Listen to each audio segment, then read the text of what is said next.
کچھ آسمان کے بارے میں۔ ونظم بلا تعليق رهوات فرجها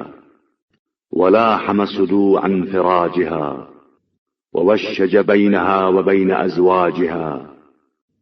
وذلل للهابطين بأمره والصاعدين بأعمال خلقه حزونة معراجها۔ اس نے بغیر کسی چیز سے وابستہ کیے آسمانوں کے نشیب و فراز کو منظم کر دیا ہے اور اس کے شگافوں کو ملا دیا ہے اور انہیں آپس میں ایک دوسرے کے ساتھ جکڑ دیا ہے، اور اس کا حکم لے کر اترنے والے اور بندوں کے اعمال کو لے کر جانے والے فرشتوں کے لیے بلندی کی ناہمواریوں کو ہموار کر دیا ہے۔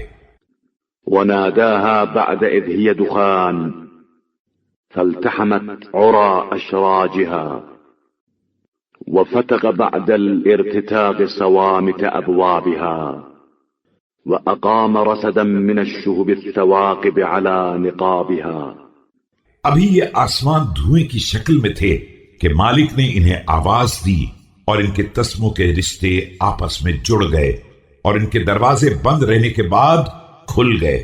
پھر اس نے ان کے سوراخوں پر ٹوٹتے ہوئے ستاروں کے نگہبان کھڑے کر دیے۔ وأمسكها من أن تمور في خرق الهواء بأيده وأمرها أن تقف مستسلمة لأمره وجعل شمسها آية مبصرة لنهارها وقمرها آية ممحوة من ليلها فأجراهما في مناقل مجراهما، اور اپنے دست قدرت سے اس امر سے روک دیا